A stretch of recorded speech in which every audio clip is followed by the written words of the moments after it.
സ്നേഹത്തെ ആഴമാർന്ന നിൻ മഹത്യാഗത്തെ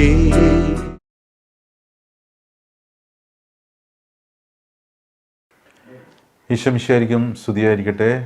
ഇന്ന് 39-ാം ദിവസത്തിലേക്ക് നമ്മൾ കടന്നിരിക്കുകയാണ്.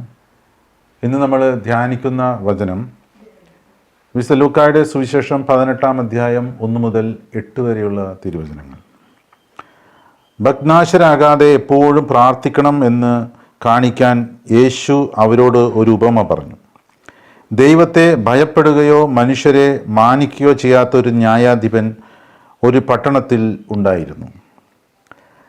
ആ പട്ടണത്തിൽ ഒരു വിധവയും ഉണ്ടായിരുന്നു. അവൾ വന്ന് അവനോട് എതിരാളികൾക്കെതിരെ എനിക്ക് നീതി നടത്തി തരണമേ എന്ന് അപേക്ഷിക്കുമായിരുന്നു. കുറേ നാളത്തേക്ക് അവൻ അത് ഗൗനിച്ചില്ല.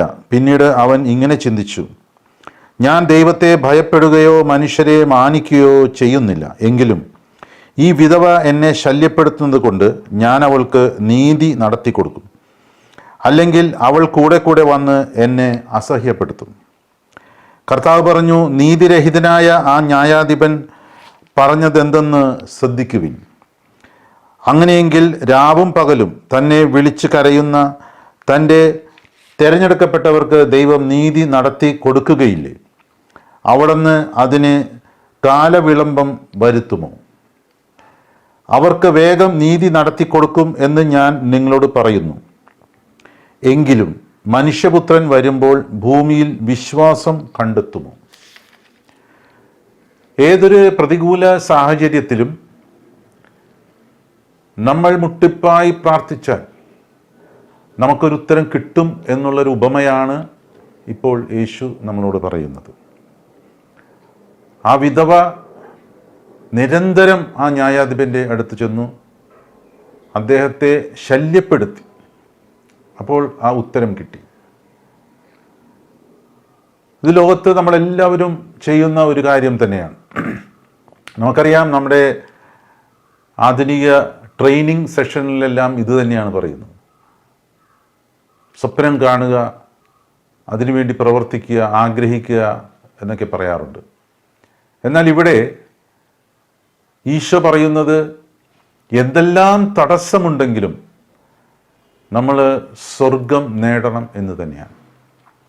കാരണം ആ ഉപമ പറഞ്ഞ് അവസാനം ഈശോ പറയുന്നത് എന്താണ്? എങ്കിലും മനുഷ്യപുത്രൻ വരുമ്പോൾ ഭൂമിയിൽ വിശ്വാസം കണ്ടെത്തുമോ? അപ്പോൾ ഈ ഭൂമിയിലുള്ള കാര്യത്തിൻ്റെ പുറകെ നടക്കാനല്ല യഥാർത്ഥ യേശു പറയുന്നത്, സ്വർഗത്തിനെ ലക്ഷ്യമാക്കിയുള്ളൊരു ജീവിതത്തെക്കുറിച്ചാണ്. അതാണ് വിശ്വാസം കണ്ടെത്തുമോ എന്ന്. ഈശോ വരുമ്പോൾ വിശ്വാസം കണ്ടെത്തുമോ എന്ന് ഈശോയ്ക്ക് സംശയമാണ്. അപ്പോൾ ലോകത്തിൻ്റെ കാര്യത്തിൽ നമ്മൾ ഏർപ്പെടുകയാണെങ്കിൽ തീർച്ചയായും ഈശോയിലുള്ള വിശ്വാസം നമുക്ക് കണ്ടെത്താൻ സാധിക്കില്ല. അപ്പോൾ ഒരു കാര്യം നമ്മൾ ശ്രദ്ധിക്കുക, ഈ ലോകത്തിൻ്റേതായ ഇതിൻ്റെ പുറകെ നമുക്ക് നടക്കാം, അതിനൊരു കുഴപ്പവുമില്ല. അത് തന്നെ വിചാരിച്ച് നമുക്ക് നടക്കാം, പ്ലാനിങ് ചെയ്യാം.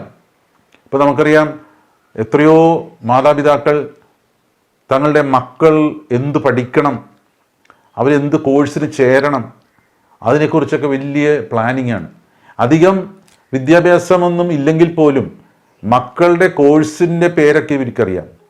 മക്കൾ വിദേശത്ത് പോയി പഠിക്കേണ്ട കോഴ്സ് ഏതാണെന്നൊക്കെ ഇവർക്കറിയാം. അത് നല്ലത് തന്നെ. പക്ഷെ ഒരു കാര്യം മറന്നു പോകാതെ നമ്മൾ ശ്രദ്ധിക്കണം, നമ്മുടെ ലക്ഷ്യം സ്വർഗമാണ്, ഈശോയോടൊപ്പമുള്ള ജീവിതമാണ്.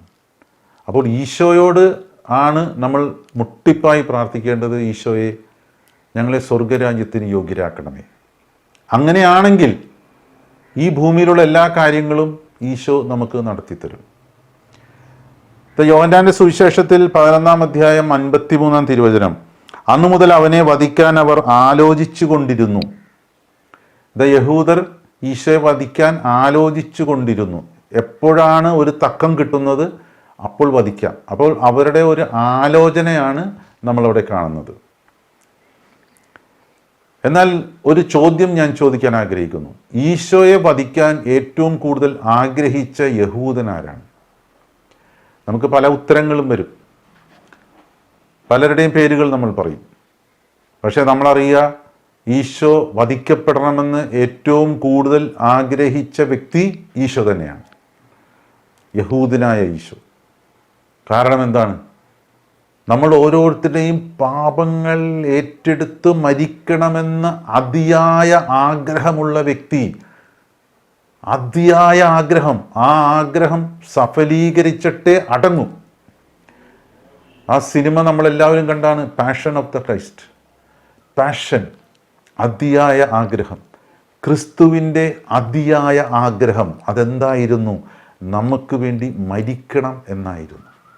അങ്ങനെയാണെങ്കിൽ നമുക്ക് വേണ്ടി, നമ്മുടെ പാപങ്ങൾക്ക് വേണ്ടി മരിക്കണം എന്നാണ് നമ്മുടെ ദൈവമായ കർത്താവിൻ്റെ ആഗ്രഹമെങ്കിൽ നമ്മുടെ ആഗ്രഹം എന്തായിരിക്കണം? ആ നമുക്ക് വേണ്ടി മരിച്ച ആ ഈശോയുടെ ആഗ്രഹത്തോട് നമ്മളുടെ ആഗ്രഹം നമ്മൾ ചേർത്ത് വെക്കണം. ഈ ലോകത്തിൽ പലതും നേടാനുള്ള ആഗ്രഹമല്ല, ഈശോയുടെ ആഗ്രഹം അതിനോട് ചേർത്ത് വെക്കുക. അതെന്താണെന്ന് നമ്മൾ അറിയണം. ഇപ്പോൾ വിധവയ്ക്ക് അതിയായ ഒരു ആഗ്രഹമുണ്ടായിരുന്നു, നീതി നടത്തിത്തരണം. അപ്പോൾ ന്യായാധിപൻ്റെ അടുത്ത് ചെന്നു. ഇവിടെ നമ്മുടെ ന്യായാധിപൻ ഈശോയാണ്. ഈശോയോട് നമ്മൾ പറയണം, എനിക്ക് ഈശോ ആകണം. അതിയായ ആഗ്രഹമായിരിക്കണം നമ്മുടെ. ആ അതിയായ ആഗ്രഹമുണ്ടെങ്കിൽ നമ്മൾ ഈശോയായി മാറും. ഇതാ 1 കൊരിന്ത്യർ 15-19 നമ്മളിങ്ങനെ വായിക്കുന്നു. ഈ ജീവിതത്തിന് വേണ്ടി മാത്രം ക്രിസ്തുവിൽ പ്രത്യാശ വെച്ചിട്ടുള്ളവരാണെങ്കിൽ നമ്മൾ എല്ലാ മനുഷ്യരെയും കാൾ നിർഭാഗ്യരാണ്. അപ്പോൾ നമ്മൾ ഭാഗ്യവാന്മാരാകണമെങ്കിൽ എന്തു വേണം? ഈ ലോകത്തിന് വേണ്ടിയല്ല, നിത്യജീവിതത്തിന് വേണ്ടി നമ്മളെ തന്നെ, നമ്മുടെ ജീവിതം നമ്മൾ സമർപ്പിക്കണം. വിശുദ്ധ ലൂക്കായുടെ സുവിശേഷത്തെ 16-ാം അധ്യായത്തിൽ നമ്മൾ അവിശ്വസ്തനായ കാര്യസ്ഥൻ്റെ ഉപമ വായിക്കുന്നുണ്ട്. യേശു വളരെ നല്ലൊരു ഉപമയാണ് പറഞ്ഞിരിക്കുന്നത്.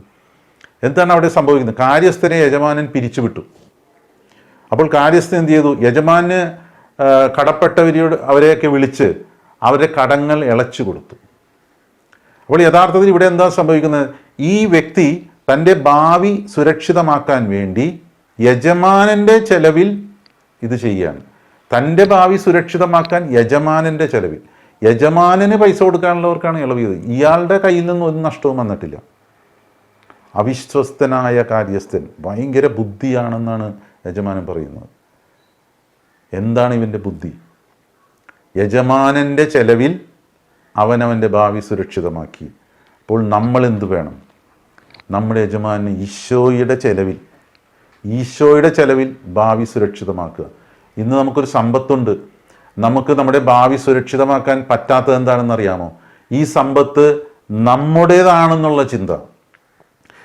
ഇത് യജമാനൻ്റെയാണ്, എൻ്റെ യജമാനായ ദൈവത്തിൻ്റെയാണ്. ഞാൻ വെറും ഒരു കാര്യസ്ഥനാണെങ്കിൽ നമുക്കത് ചെലവാക്കാൻ ബുദ്ധിമുട്ടില്ല. ചെലവാക്കുക എന്ന് പറഞ്ഞാൽ ദൈവത്തിൻ്റെ നാമത്തിൽ മറ്റുള്ളവർക്ക് കൊടുക്കുവാൻ നമുക്ക് സാധിക്കും. അപ്പോൾ നമ്മുടെ ഭാവി നിത്യജീവിതം നമുക്ക് സുരക്ഷിതമാക്കാൻ സാധിക്കും. എന്നാൽ ഇന്നെന്താ സംഭവിക്കുന്നത്? ഇതെല്ലാം എൻ്റേതാണ് എന്നുള്ളൊരു ചിന്ത. അതുകൊണ്ട് നമ്മുടെ തന്നെ ചെലവിൽ നമ്മുടെ ഭാവി സുരക്ഷിതമാക്കാൻ നമുക്ക് സാധിക്കുന്നില്ല. ഇതെല്ലാം ദൈവം തന്നതാണ്. സമ്പത്ത് മാത്രമല്ല, എല്ലാ കഴിവും, എന്ത് നമുക്കുള്ളതെല്ലാം ദൈവം തന്നതാണ്. അത് ദൈവത്തിൻ്റേതാണ്. ദൈവത്തിൻ്റെ നാമത്തിൽ ഞാനത് സമർപ്പിക്കുന്നു എന്ന് പറഞ്ഞാൽ നമ്മുടെ ഭാവി നമുക്ക് സുരക്ഷിതമാക്കാൻ സാധിക്കും. ഇന്നെല്ലാവരും ഒന്ന് മനസ്സിരുത്തി ഒന്ന് ധ്യാനിക്കുക. എന്തു വേണം? എൻ്റെ ഭാവി സുരക്ഷിതമാക്കാൻ ദൈവം എന്തെല്ലാം അനുഗ്രഹങ്ങൾ എനിക്ക് തന്നിരിക്കുന്നു. ആ അനുഗ്രഹങ്ങളെല്ലാം ഇതാ ദൈവത്തിന് തന്നെ സമർപ്പിക്കും. അത് സമർപ്പിക്കുമ്പോൾ എൻ്റെ ഭാവി സുരക്ഷിതമാകും. ഞാനങ്ങനെ ചെയ്യുമ്പോൾ എൻ്റെ ജീവിത പങ്കാളി, എൻ്റെ മക്കളെല്ലാവരും ആ വഴി തന്നെ സ്വീകരിക്കും. നമുക്ക് പ്രാർത്ഥിക്കാം. എൻ്റെ ഈശോയെ, എൻ്റെ ഭാവി സുരക്ഷിതമാക്കാൻ അങ്ങ് തന്ന എത്രയോ വലിയ ആ അനുഗ്രഹങ്ങളെല്ലാം സമർപ്പിക്കാനുള്ള വലിയ കൃപയ്ക്കായി ഞാൻ പ്രാർത്ഥിക്കുന്നു. കർത്താവെ, അങ്ങ് ആഗ്രഹിക്കുന്നത് പോലെ അങ്ങ് എനിക്ക് വേണ്ടി മരിച്ചിട്ടുണ്ടെങ്കിൽ, എൻ്റെ പാപങ്ങൾ ഏറ്റെടുത്ത് മരിച്ചിട്ടുണ്ടെങ്കിൽ എൻ്റെയും ലക്ഷ്യം സ്വർഗം തന്നെയാണ്. ഈ പാപങ്ങളെല്ലാം സമർപ്പിച്ചുകൊണ്ട് ഈശോയോട് ചേർന്ന് നിന്നുകൊണ്ട് ഈശോയെ ആ സ്വർഗരാജ്യം ലക്ഷ്യമാക്കി ഞാൻ ജീവിക്കുന്നു. എൻ്റെ ഭാവി ഞാൻ സുരക്ഷിതമാക്കാൻ ആഗ്രഹിക്കുന്നു. ഈശോയെ, എന്നെ അനുഗ്രഹിക്കണമേ. പിതാവിൻ്റെയും പുത്രൻ്റെയും പരിശുദ്ധാത്മാവിൻ നാമത്തിൽ ആമേൻ.